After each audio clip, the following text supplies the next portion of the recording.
Bonjour mesdames et messieurs et bienvenue au webinaire d'aujourd'hui. Je vous rappelle que cette téléconférence est enregistrée. Tous les participants sont en mode écoute seulement à l'heure actuelle. Si vous êtes branché au téléphone et que vous avez besoin de l'aide du téléphoniste, veuillez appuyer sur étoile 0. Si vous avez besoin d'un soutien sur Internet, utilisez la boîte de dialogue à votre écran. Je donne la parole à votre animatrice aujourd'hui, Madame Rose Lemay, directrice Santé du Nord et des Autochtones à la Fondation canadienne pour l'amélioration des services de santé. Rose Lemay. Bonjour et bienvenue à notre webinaire sur l'Association des gestionnaires de santé des Premières Nations, Liens et Leadership. Nous sommes heureux de vous fournir un service d'interprétation simultanée. Je m'appelle donc Rose Lemay, je suis en studio avec Joanne Daniel, responsable de l'amélioration, ainsi que nos productrices Kelly Ripley et Sheena Powell. Je vous souhaite la bienvenue. Tandis que je présente notre conférencière, veuillez prendre un instant pour vous présenter dans la boîte de dialogue, pour vous nommer, pour expliquer quel est votre organisme et si vous êtes dans une salle avec plusieurs personnes, veuillez présenter tout le monde.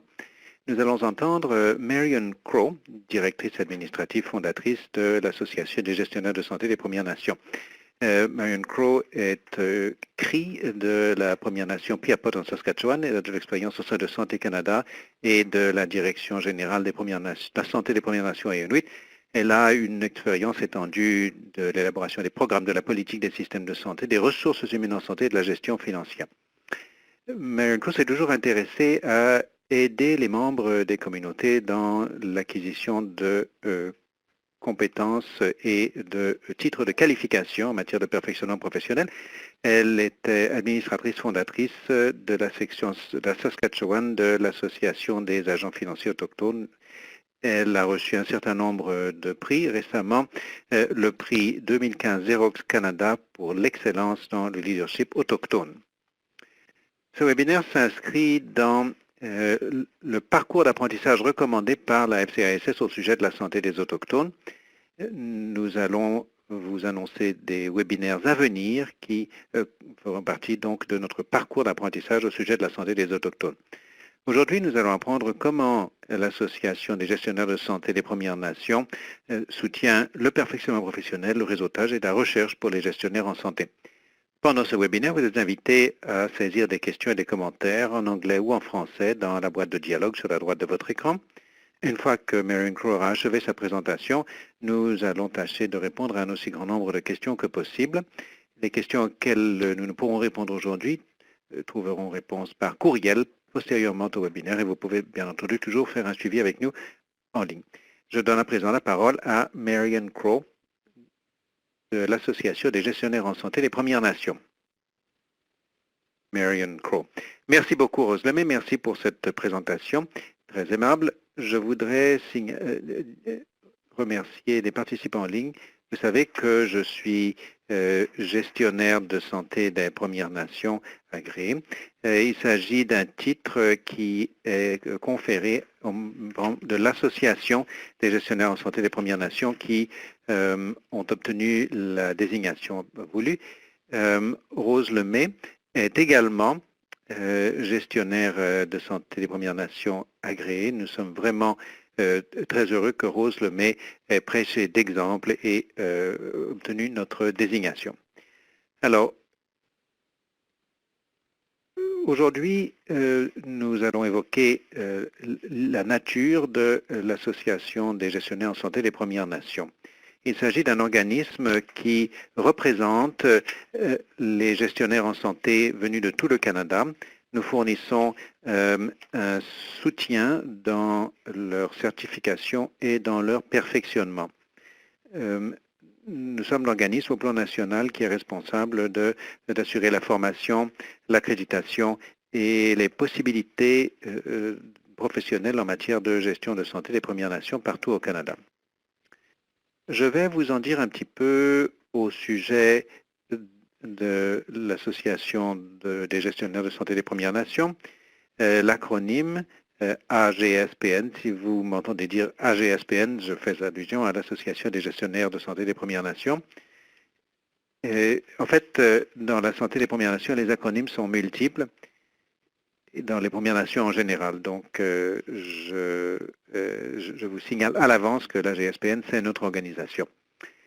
Donc, nous travaillons très fort à la GSPN pour favoriser et soutenir l'avancement de la gestion des santé des Premières Nations, partout au Canada, encore une fois. Et spécifiquement, nous avons mis au point un programme de certification qui mène à l'obtention de la désignation professionnelle de gestionnaire certifié de la santé des Premières Nations. Et je voudrais vous préciser, cela ne figure pas sur la diapositive, mais il existe de longs antécédents au sein de l'organisation de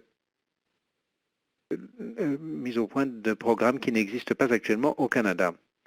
Rose Lemay a beaucoup d'expérience dans la fondation de notre organisation également.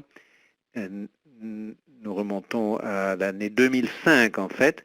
C'est à ce moment-là que l'Assemblée des Premières Nations et la Direction générale de la santé des Premières Nations et des Inuits se sont conjugués leurs efforts et ont décidé que l'initiative des ressources humaines en santé des Premières Nations devrait être prioritaire. Par conséquent, un comité prioritaire a été créé, coprésidé par l'Assemblée des Premières Nations et la Direction générale de la santé des Premières Nations inuites, avec 10 directeurs généraux partout au Canada. Leur mission, mettre au point des compétences que les gestionnaires devaient posséder, et également élaborer une association à l'intention de ces professionnels de santé non réglementés. Rose Lemay, à l'époque, a contribué en qualité de directrice adjointe de la santé des Premières Nations à dresser la liste des compétences assurant leur validation par plus de 1100 délégués venus de tout le Canada. Je la remercie donc de son apport historique qui est très apprécié. Alors, j'en reviens à la présentation.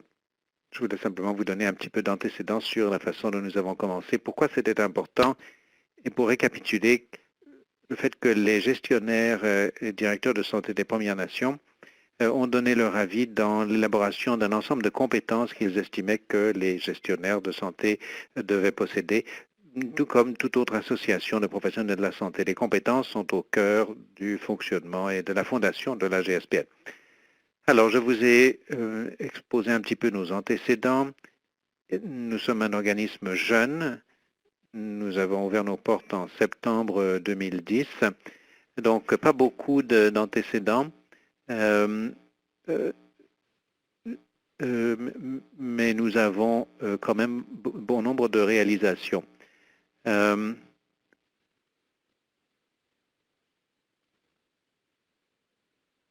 Alors donc il s'agit, voici un lien, et vous avez un lien que vous pourrez suivre plus tard. Il s'agit d'un détail, d'un élément plus détaillé.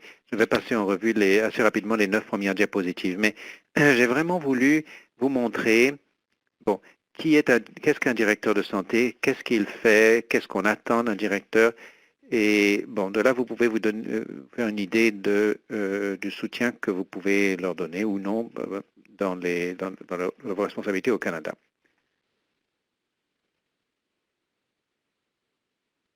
Alors, donc, qui représentons-nous? Nous représentons les directeurs de santé, les gestionnaires de santé qui travaillent dans les communautés des Premières Nations. Il s'agit donc des gestionnaires qui travaillent dans les réserves, dans les centres de traitement, dans les centres de santé communautaires. Il s'agit donc des chefs de la direction des services de santé de prestations fédérales dans les réserves. Ils peuvent être équivalents. Il s'agit également de personnes qui travaillent en matière de santé, de maternité, santé des enfants, programme de lutte contre le diabète, etc. Tous les programmes dont la prestation est assurée sur nos communautés. Alors donc, il s'agit des tâches conformément aux descriptions de poste. On parle des descriptions de poste de l'envergure de la pratique. Je voulais donc je vais vous communiquer donc les tâches. Les tâches qu'il s'agit donc de réaliser en principe et les tâches réelles. Voici la description de poste de David McLaren, qui est directeur services de santé et sociaux. Assez souvent, dans les communautés de Premières Nations, ces services sont conjugués. Alors, David McLaren est donc gestionnaire certifié de santé des Premières Nations. Il est notre vice-président actuel. Donc, il nous a très aimablement autorisé à emprunter son porte sa description de poste. Il est responsable de la santé au village des Premières Nations Eagle. Il est responsable de il est placé sous la supervision du responsable élu de la santé, conformément aux politiques adoptées par le Conseil des Premières Nations, le directeur de la santé. Il coordonne et régit les activités des programmes de santé et services sociaux à tous les membres de la Première Nation de Eagle Village. Alors, il est responsable de la planification, de l'organisation, de l'orientation, de la gestion de tous les aspects de la prestation des services par les professionnels de la santé. Alors, donc, le personnel infirmier qui travaille sous sa supervision. Il a également des programmes comme Programme Avenir à Dieu, Programme national de lutte contre la choléra de drogue, d'autres programmes en vue d'assurer un emploi optimal des ressources, l'élimination donc des doubles emplois, etc. À ce titre, il est également responsable de rester en étroit contact avec les membres de sa communauté, les familles dans les communautés, en vue de comprendre les besoins et d'évaluer la qualité des services fournis par son gouvernement, le gouvernement fédéral et toute autre relation régionale. Alors, non seulement est-il responsable de tout cela, mais il doit également coordonner la préparation du budget pour tous les programmes de santé et de services sociaux. Il doit s'assurer d'avoir de bonnes relations avec les représentants des gouvernements, négocie toutes les conventions de financement pour la prestation des services en réserve. Il s'assure que les installations, l'équipement, la documentation sont de qualité et il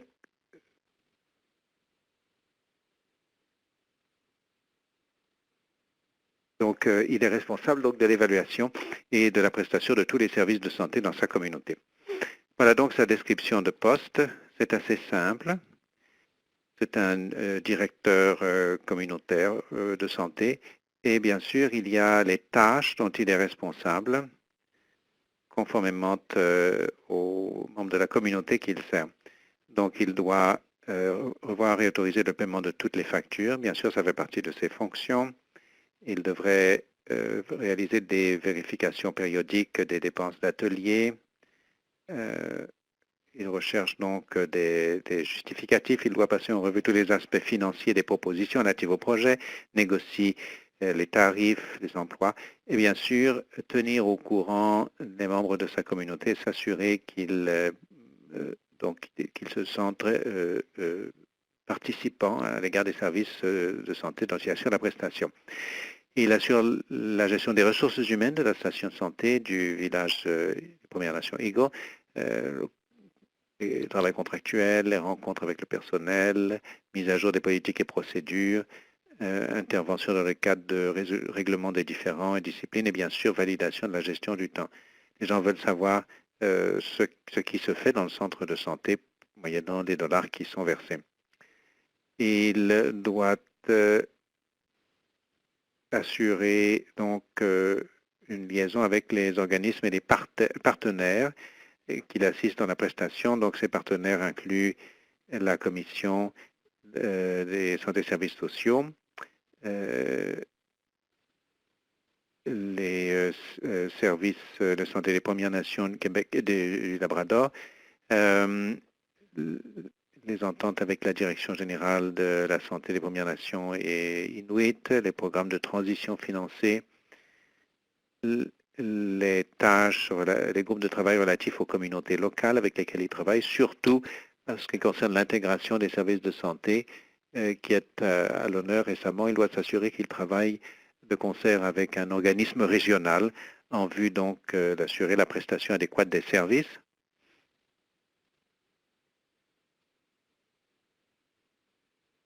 Il doit également faire preuve de respect culturel à l'égard des pratiques des Premières Nations au village des Premières Nations Eagle. Cela signifie qu'il doit être au courant des membres de la communauté qui pratiquent des méthodes traditionnelles et il doit incorporer les méthodes traditionnelles et occidentales dans sa communauté. Bien sûr, il a un rôle important dans la collaboration avec le gouvernement fédéral et en particulier le la direction générale pour le Québec de la santé, des Premières Nations et Inuit de Santé Canada. Il passe en revue les ententes de contribution. Il participe à la communication pour l'orientation des programmes et il a un rôle régulier en vue de s'assurer que Santé Canada sait ce qui se fait dans les réserves et dans son organisation. Il est également responsable des opérations et de l'entretien. Ceci signifie qu'il doit s'assurer que les groupes électrogènes fonctionnent, que les aspects physiques du travail sont conformes au code, ce qui n'est pas toujours facile avec des ressources limitées. Il doit s'assurer que l'équipement médical qui est nécessaire est fourni donc pour les services de santé à domicile. Alors donc un exemple d'une journée typique. Il y a 3 journées que nous montrons. Bon, il commence à 7 heures en payant les factures, en demandant des chèques. Oui, on utilise toujours les chèques dans les communautés. Il fait un suivi donc de ses courriels. Ensuite, il rencontre ses coordonnateurs pour passer en revue les propositions de financement provincial parce que en tant que gestionnaire de santé des Premières Nations, il faut connaître la volant provinciale et fédérale. La présentation des services de santé, c'est un rôle très complexe. Il passe en revue la proposition donc d'un projet de prévention des suicides. Il rencontre le personnel de prestation de services professionnels comme infirmière de santé communautaire, soins à domicile, représentant de santé communautaire. Il doit étudier 3 cas dans lesquels on remet en question les transports médicaux. Il doit veiller aux réparations du véhicule, rencontrer le chauffeur, et cela continue. Il parle donc des gestionnaires avec de ressources humaines avec le gestionnaire de la bande. Le chef a besoin d'informations sur le dossier de transport médical qu'un membre de la communauté remet en question. Et il conclut sa journée, non pas en quittant le bureau, mais en allant participer à un atelier qui se passe dans sa communauté. Donc ces journées commencent souvent à 7 heures, mais ne s'arrêtent pas avant la fin de la soirée. Donc une autre journée, il examine donc la pratique communautaire pour une infirmière de santé communautaire qui donne des vaccins de grippe. Il rencontre le chef et si j'évoque ces journées typiques, parce qu'on voit des éléments qui vont de l'étendue de la pratique au rapport, aux communications avec les élus de la communauté, comme la chef, pour s'assurer que les programmes électoraux sont mis en œuvre au niveau de la santé également. C'est une situation qui est parfois difficile. Et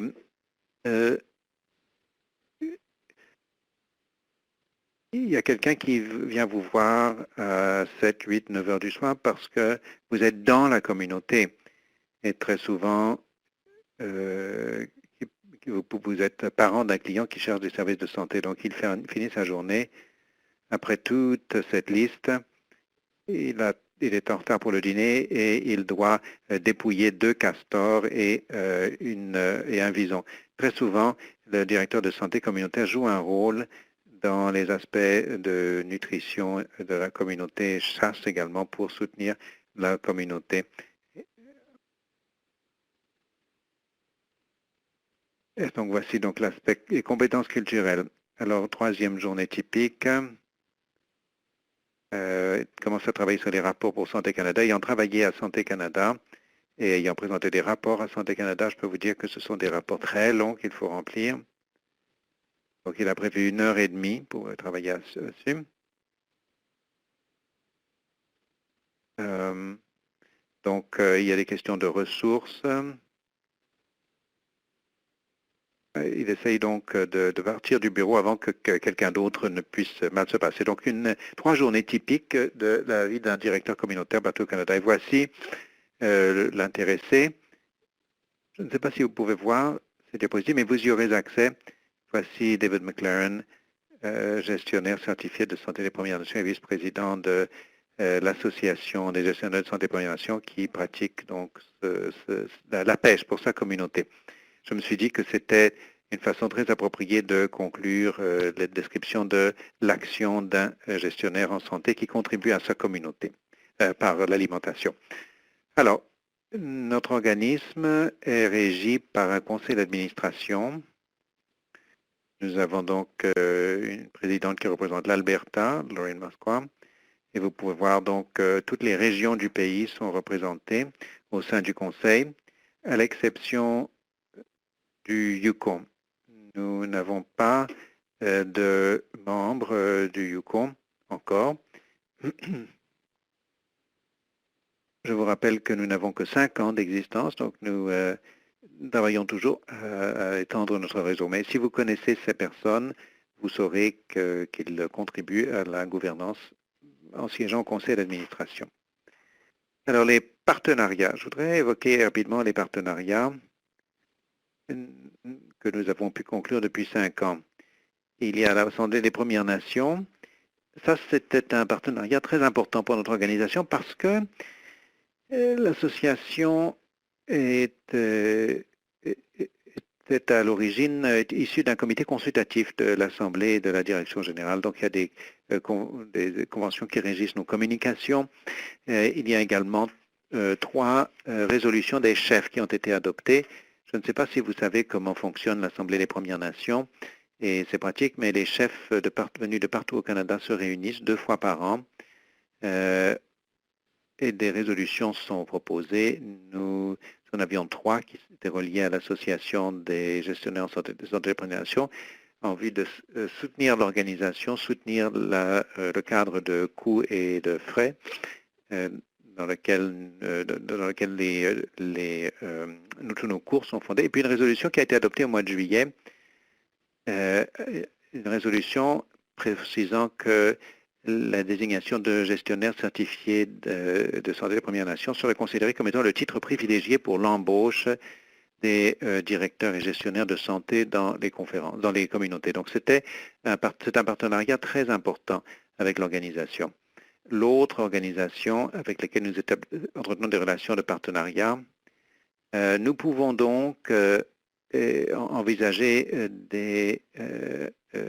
une correspondance de carrière. Par exemple, avec l'Association des agents financiers autochtones du Canada, nous avons une convention qui précise que nous utilisons leurs pratiques de gestion financière qu'ils ont mises au point, afin qu'il y ait une continuité au niveau de l'organisation. Le Conseil autochtone d'agrément professionnel du Canada et le Thunderbird Partnership Foundation. Donc, Thunderbird Partnership Foundation va faire une présentation dans cette série. Donc, je vous encourage à ouvrir une session pour entendre Carol Hopkins faire son exposé. Alors, donc, 1 ou 2 statistiques. Vous pouvez voir que nous avons environ 300 membres, y compris Rose et moi-même, comme gestionnaire certifié de santé des Premières Nations. Nous avons 86 gestionnaires certifiés partout au Canada. L'Association des agents financiers autochtones du Canada a établi donc le seuil. Et il n'était pas à ce point après 5 ans d'existence. Donc, nous sommes en avance sur la tendance. Nous avons pu organiser 5 conférences nationales auxquelles ont participé environ 2000 délégués depuis 5 ans. Nous avons 4 trousses publiées, un manuel que nous avons publié. Le manuel est à 95% achevé. 95% a été réalisé par des gestionnaires certifiés. Nous avons organisé 11 ateliers. Pour vous donner une idée de notre charge de travail à l'automne, nous avons eu plus de 80 étudiants inscrits au cours en ligne. Si quelqu'un souhaite adhérer donc à l'association, quels sont les avantages? Essentiellement, vous bénéficiez d'un rabais considérable sur les services. Donc, les frais de scolarité, les ateliers sont proposés à un tarif réduit. Et nous pouvons offrir donc un statut de personne morale membre qui vous donnera accès à l'information comme nos bulletins, et donc ainsi que nos nouvelles, les nouvelles que nous envoyons par courriel. Comme toute association professionnelle, nous avons été fondés avec des normes professionnelles. Alors donc, nos normes de compétences pour l'organisation, il s'agit donc des 10 compétences de base que nous mesurons lorsque quelqu'un demande la désignation de gestionnaire certifié. Donc, leadership et gouvernance, professionnalisme. Il s'agit essentiellement de fonctions de gestion administrative. Nous avons ajouté le volet de prestation de services de santé qui est pertinent dans la prestation des services pour les Premières Nations partout au Canada. Donc, il y a beaucoup d'informations sur le gouvernement fédéral et certains éléments sur les autorités de santé régionales. Mais ce qui nous rend spécifique, c'est l'élément de sensibilisation culturelle. Donc, ce que nous évaluons au niveau des normes de compétences, on nous dira comment est-ce que vous pouvez certifier la sensibilisation culturelle. Bon, il ne s'agit pas de sensibiliser la sensibilisation culturelle, il s'agit de s'assurer que la personne qui demande la certification est au courant de la culture au sein de la communauté dans laquelle il travaille. Je voulais évoquer cela brièvement. Donc, comme toute autre organisation, nous avons des normes d'éthique. Nous avons également des normes de certification. Je voudrais consacrer 5 minutes à parler des normes de certification. Il y a deux façons dont on peut obtenir la certification.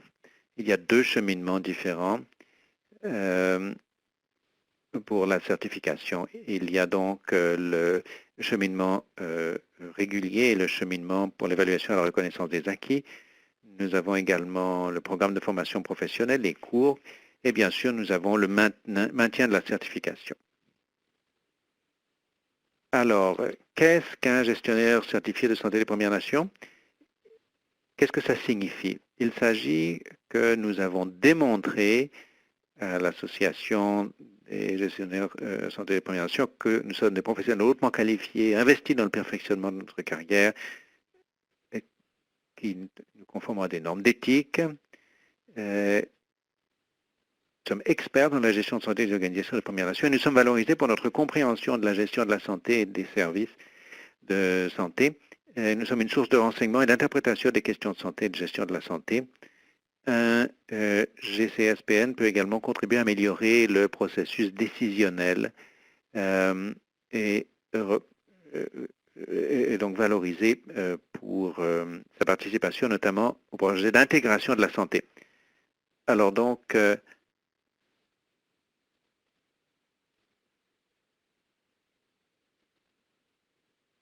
il existe deux cheminements maintenant à la certification. Le cheminement régulier qui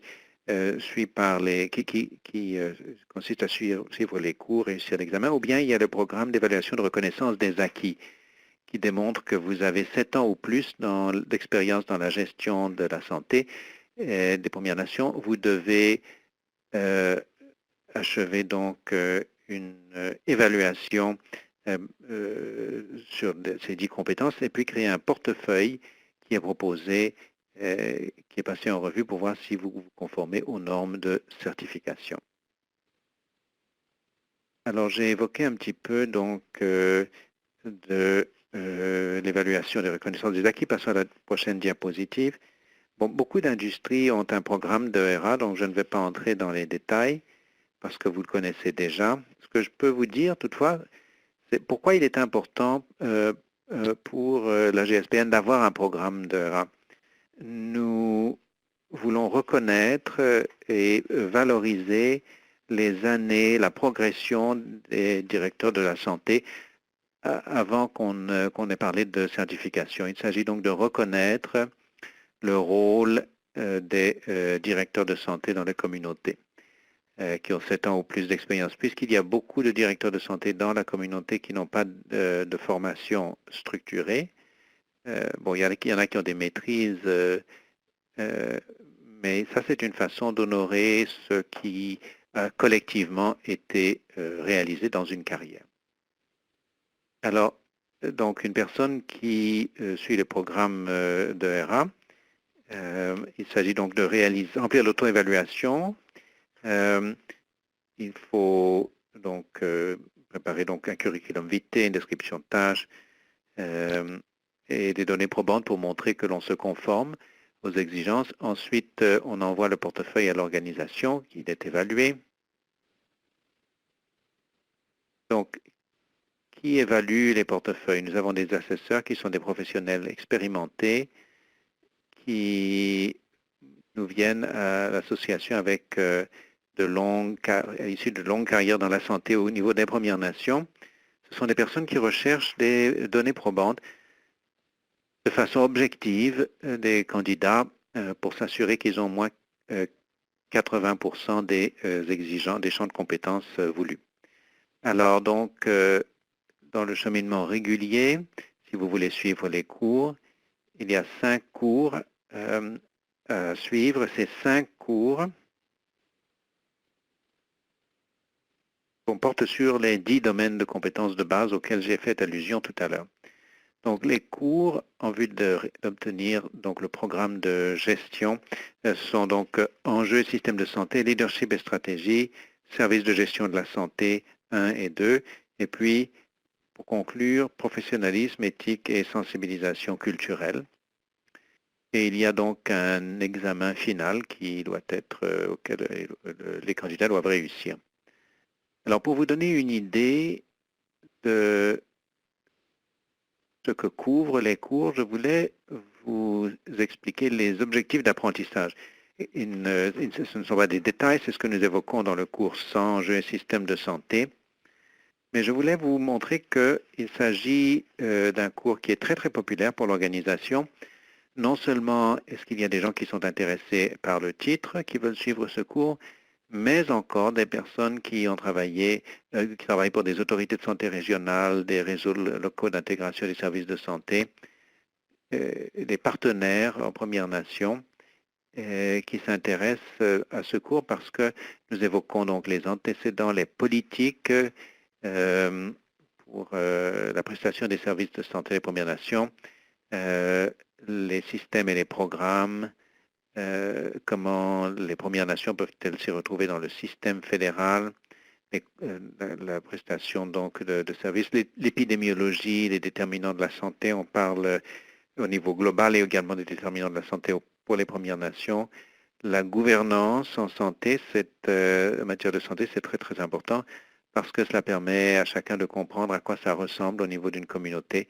S'agissant des rapports, il n'y a pas toujours de conseil d'administration ou de comité qui régit la gouvernance en santé d'une communauté. Donc nous parlons de cela, nous parlons de questions, des défis que doivent relever les Premières Nations, des orientations futures. Donc le cours 100 est notre cours le plus populaire. Alors le cours 200, leadership et stratégie. Il s'agit d'un cours d'assez vaste portée, mais qui porte surtout sur l'aspect organisationnel. Ensuite, il y a le cours 300, le service de gestion de la santé. On parle des besoins de la communauté, des programmes, analyse comparative. On parle donc d'amélioration de la qualité. Le cours 400, encore une fois, gestion. Mais encore une fois, c'est plutôt à l'aspect financier, ressources humaines, présentation de rapports. Et nous évoquons la technologie également et la gestion de l'information et la gestion du savoir. Et puis, bien sûr, le cours 500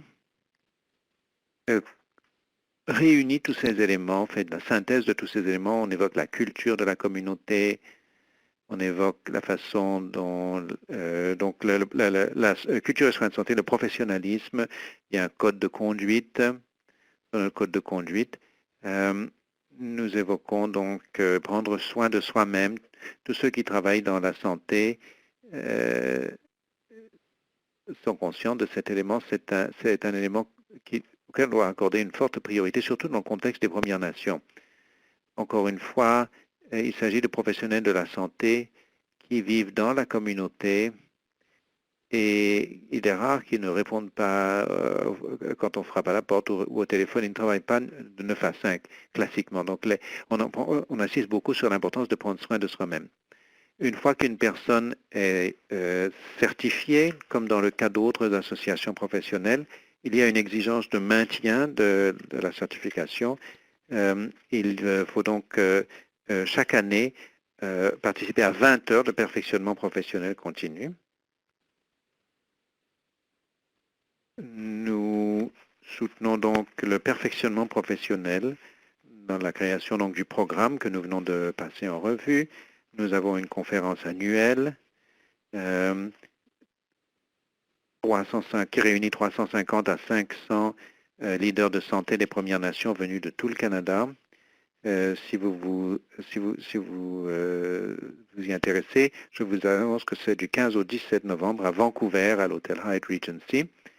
Et bien entendu, nous avons des publications, nous avons un manuel et un cercle de connaissances. Quelques mots sur le cercle de connaissances. Le cercle de connaissances figure sur notre site web www.gcspn.ca. Vous trouverez donc des pratiques prometteuses, des outils, des modèles pour aider les directeurs de la santé à faire leur travail et pour soutenir donc cette information au niveau d'organismes externes.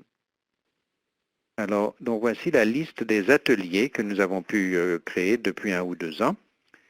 Et nous existons depuis septembre 2010. Le programme de certification n'existe que depuis 3 ans et demi. Donc, c'est une partie du travail que nous avons fait en 3 ans et demi pour aider nos membres et également tous les partenaires qui souhaitent aider les membres de notre organisation également. Au niveau donc de l'avenir de notre organisation, quand on considère l'âge des par exemple, ce qui se passe en Colombie-Britannique avec l'entente tripartite historique qui a été signée pour la dévolution de la Direction générale de la santé des Premières Nations inuites, c'est là où la GSPN estime que nous pouvons jouer un rôle, nous devons aider les membres à devenir les meilleurs professionnels de la santé qu'ils peuvent être lorsqu'ils prennent en charge le transfert des services de santé du fédéral à leur propre service. Et je crois que vous allez en apprendre davantage au sujet de ce transfert historique à l'occasion d'un webinaire à venir avec la Colombie-Britannique. Donc, notez cela dans votre calendrier parce qu'il s'agit d'un élément très important et historique. C'est ce que les autres régions envisagent de faire dans l'avenir.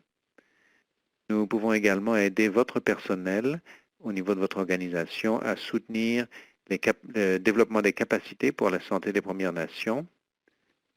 Nous pouvons soutenir donc la formation et le perfectionnement professionnel. Nous travaillons avec les organismes des Premières Nations et les établissements d'enseignement. Je voulais simplement vous dire un mot au sujet des établissements d'enseignement parce que certaines personnes nous ont dit c'est très bien que vous soyez Premières Nations, que vous êtes pertinent, vos programmes peuvent s'appliquer tout de suite dans la communauté, mais je veux noter que nous travaillons à officialiser ces partenariats avec les établissements d'enseignement dans différentes régions. À l'heure actuelle, nous avons des ententes avec l'Université de la Saskatchewan pour reconnaître les éléments reliés au programme. Et bien entendu, comme tout autre organisme professionnel, nous sommes engagés envers l'apprentissage à vie avec nos partenaires et nos membres. Alors donc, je voudrais rendre la parole à Rose Lemay pour voir si elle a quelque chose à ajouter. Enfin, il y a quand même une chose que je voulais signaler. J'ai oublié, pardon. Nous avons proposé un certain nombre de séances de formation intensives. Vous pouvez prendre les cours à 100 à 500 en ligne ou de manière intensive. Nous avons beaucoup travaillé au niveau intensif, c'est-à-dire que l'on se réunit pendant une semaine, en 5 journées. Il y a des lectures préalables, il y a des ententes, il y a un travail sur place et un travail a posteriori. Les directeurs de la santé en Saskatchewan et au Québec sont réunis avec l'aide de la Direction générale de la santé Première Nation et Inuit au niveau des frais de déplacement.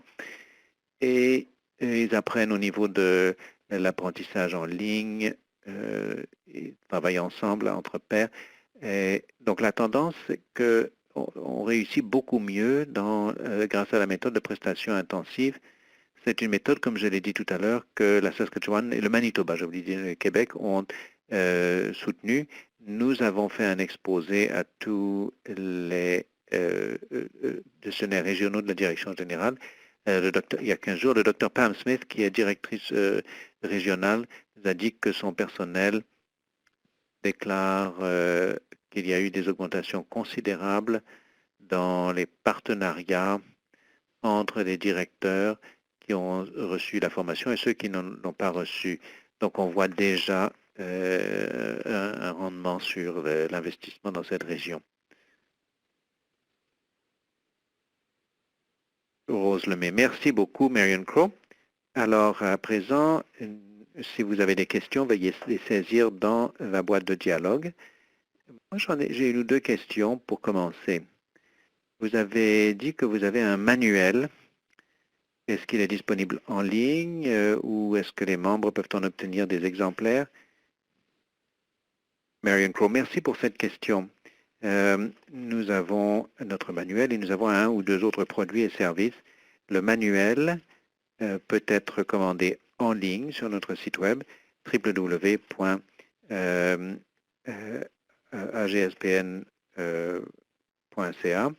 Et il y a 4 autres publications qui peuvent également être achetées sur notre site web.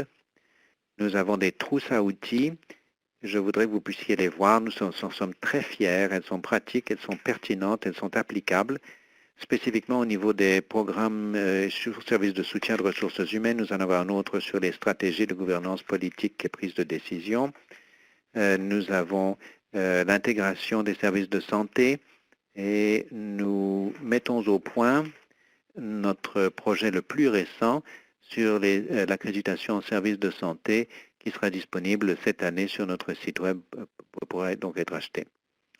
Rose Lemay, merci. Je voudrais faire le suivi d'une autre question. Vous avez évoqué l'intégration des services de santé avec le programme donc d'un directeur de santé.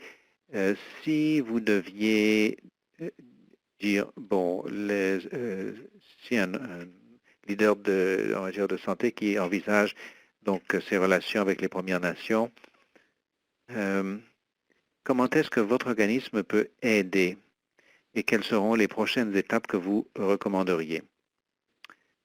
Il faut reconnaître qu'il y a un rôle pour les autorités régionales de santé dans l'intégration et pour les leaders en santé partout au Canada, qu'il y a un rôle au niveau du soutien des directeurs de santé des Premières Nations. Bon, nous connaissons les statistiques, ce qui se passe dans les Premières Nations. Il faut reconnaître qu'il y a donc un rôle à jouer, rôle de soutien. Je dirais qu'il y a sans doute une occasion de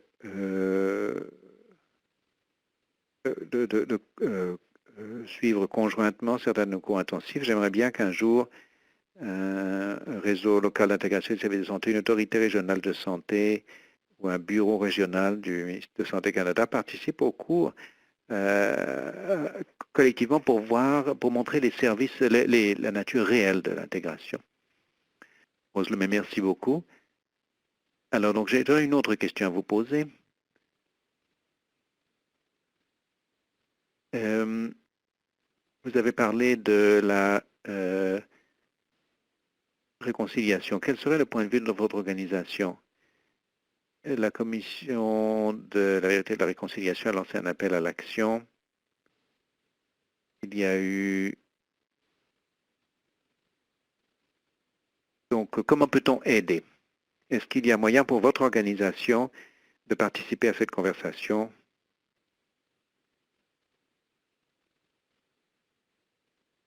comment peut-on aider donc au niveau des services de santé des Premières Nations? Marion Crowe, merci d'avoir parlé de la réconciliation. La réconciliation est très pertinente récemment, est au cœur donc de ce secteur depuis plusieurs années, tout récemment avec l'appel à l'action. Il y a plusieurs donc, éléments, plusieurs appels à l'action identifiés dans le rapport récent. Et la GSPN a un rôle important à jouer pour assurer un accès équitable à la prestation des services de santé, et également au niveau du volet de formation. Nous sommes un organisme de formation, nous nous occupons de certification, de perfectionnement. Donc, quiconque recherche des éléments sur la réconciliation reconnaît également que cet investissement doit être engagé dans la santé des Premières Nations. Et également pour assurer que les Premières Nations puissent adéquatement jouer un rôle à table, autour de la table dans la négociation des services de santé, et ce pour tous les organismes qui deviennent donc agréés. Alors donc nous sommes, afin qu'il y ait donc une équivalence au niveau de la terminologie, donc je dirais que c'est ainsi que je considérerais la question.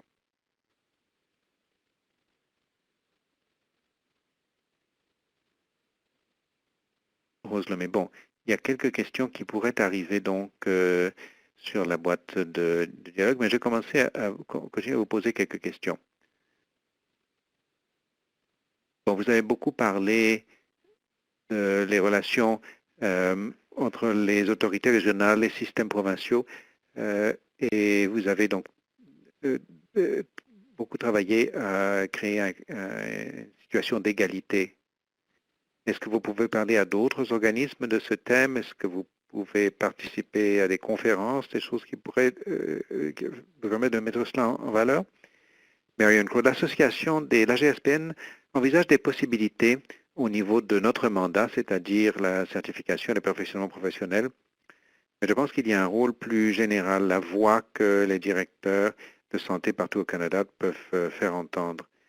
Nous étudions donc la collecte d'informations et le transfert à notre partenaire, l'Assemblée des Premières Nations, au niveau de la défense des intérêts. J'ai un contrat de partenariat avec la APN. Nous sommes à la base, nous sommes un organisme donc de terrain, mais eux aussi jouent un rôle au niveau de la défense des intérêts.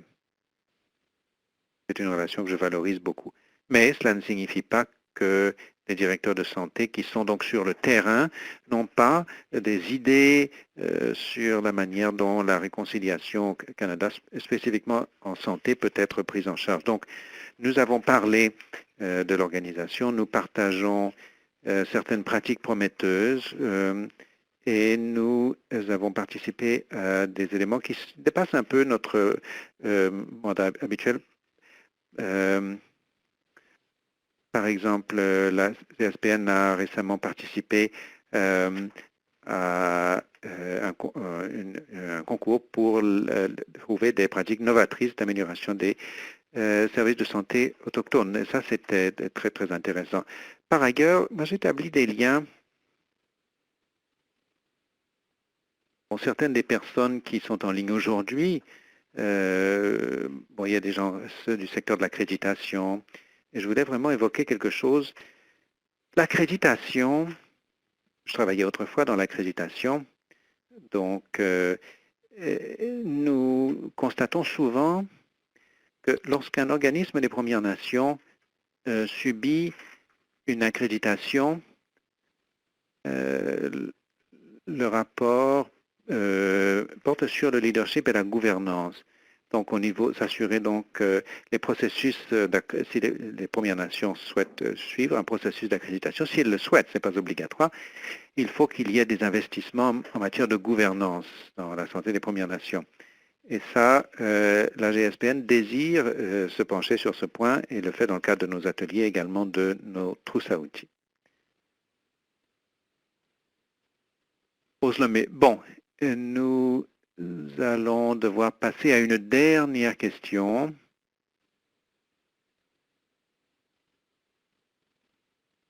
Car le temps imparti à notre webinaire touche à sa fin. Pourriez-vous me parler de l'évaluation? Est-ce qu'il y a eu des mesures de la satisfaction des participants dans votre formation? Est-ce que vous avez des chiffres au niveau de la satisfaction des personnes qui ont participé à vos programmes, aux programmes de certification? Merci d'avoir posé cette question. C'est ça qui nous rend différents. Dans certaines de nos communautés, on dit, bon, je devrais suivre ce cours de formation d'administration à l'établissement d'enseignement X dans ma région. Quand nous avons commencé, nous avons dit pourquoi créer quelque chose qui existe déjà. Mais nous l'avons fait. Et je vais vous dire pourquoi.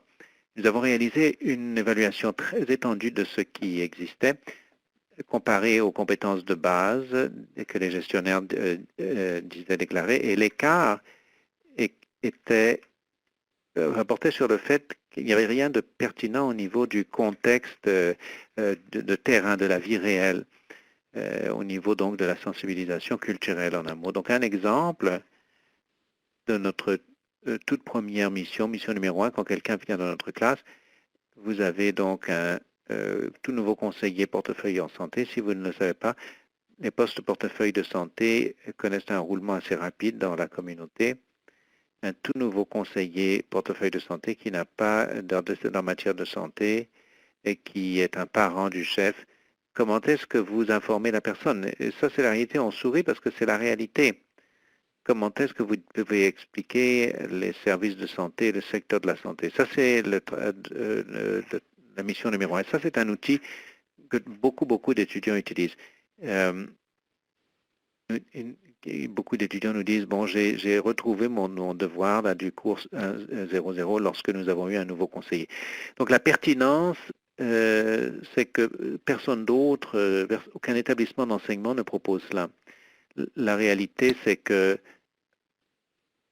bon, il y a un autre devoir, un autre travail. À la fin des 5 cours, on demande aux étudiants de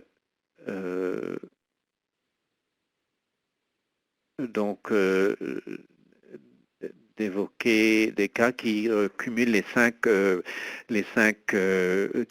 filières. Il y a eu un cas donc d'incendie volontaire qui a détruit le centre des jeunes. Alors dans le cadre des cours, notre étudiant a créé une proposition pour obtenir un nouveau centre des jeunes et elle a utilisé donc les cours de cette entente et la proposition a abouti et nous allons pouvoir donc inaugurer un centre pour santé pour les jeunes dans la communauté. Et ça, c'est grâce aux compétences acquises par la personne dans nos cours. Et je dois vous dire que si, bon, je sais que vous avez un lien que vous allez recevoir. Nous avons une chaîne YouTube et notre chaîne YouTube est FNHMA, SPN. Nous avons une série de 13 vidéos.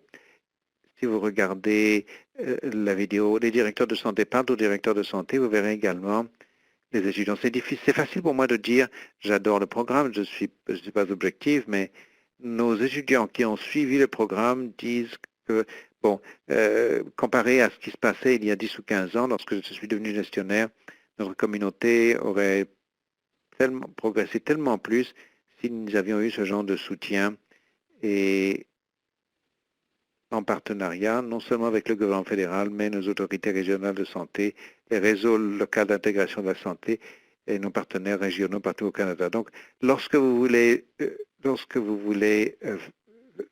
envisager donc de cela, vous pouvez visiter notre site web, visionner nos vidéos. Les directeurs de santé parlent aux directeurs de santé. Et je suis sûr que ces arguments seront plus éloquents que ceux que j'ai pu avancer à l'instant. Rose Lemay, merci beaucoup. La complexité de votre travail ressort bien. Les chefs de la direction des services de santé dans les réserves doivent gérer une vaste étendue de services et de prestations, et puis il y a donc les questions de compétences très complexes. Alors, s'il s'il y a moyen dont on peut de soutenir cette organisation en tant qu'organisme de santé des Premières Nations pour combler l'écart en matière d'équité relative à la santé, c'est notre objectif à tous. Je remercie Marion Crowe pour son temps, pour cette discussion, pour les liens qu'elle a fournis. Vous avez également donc le site web que vous pouvez nous contacter si vous voulez donc les produits, le site web, les trousses à outils, les manuels. Je voudrais vous rappeler qu'il s'agit d'un élément de notre parcours. Il y a 2 webinaires à venir qui vous intéresseront peut-être. Le 21 mars, concevoir un système de santé mentale autochtone partie 1, la Thunderbird Partnership Foundation. Le 5 avril, la santé mentale, donc concevoir un système de santé mentale autochtone, pourquoi la culture importe. Les systèmes de santé mentale nous intéressent tous et c'est donc justement le 5, la culture. Donc pourquoi la culture importe dans concevoir un système de santé mentale autochtone partie 2. Il y a 2 autres webinaires. Il y a celui de Joe Gallagher qui a été enregistré le 1er décembre, il y a 2 mois, au sujet de la compétence culturelle. J'ai également fourni, il y a un certain nombre d'acronymes dans le secteur des Premières Nations. Nous allons retrouver le webinaire sur la Direction générale de la santé des Premières Nations et Inuit qui comporte des liens et des informations au sujet des programmes qui sont disponibles dans les réserves. Nous allons donc ramener ce webinaire en ligne afin que vous puissiez le visionner. Alors donc, je vais à présent ouvrir le sondage. J'espère que vous allez pouvoir nous donner votre rétroaction. Vous voyez le sondage à l'écran. Votre rétroaction est très précieuse pour nous. Veuillez prendre quelques instants pour nous donner votre rétroaction sur la séance d'aujourd'hui. Nous vous proposons également de vous inscrire pour le bulletin de la FCASS. La dernière livraison évoque les écoles résidentielles, les pensionnats. J'espère que vous aurez accès à cette information. Encore une fois, je remercie Marion Crowe pour son excellente présentation, Kali, Sheena, Joanne, qui ont travaillé énormément pour la préparation de ce webinaire. Et je vous remercie à vous tous qui vous êtes inscrits aujourd'hui.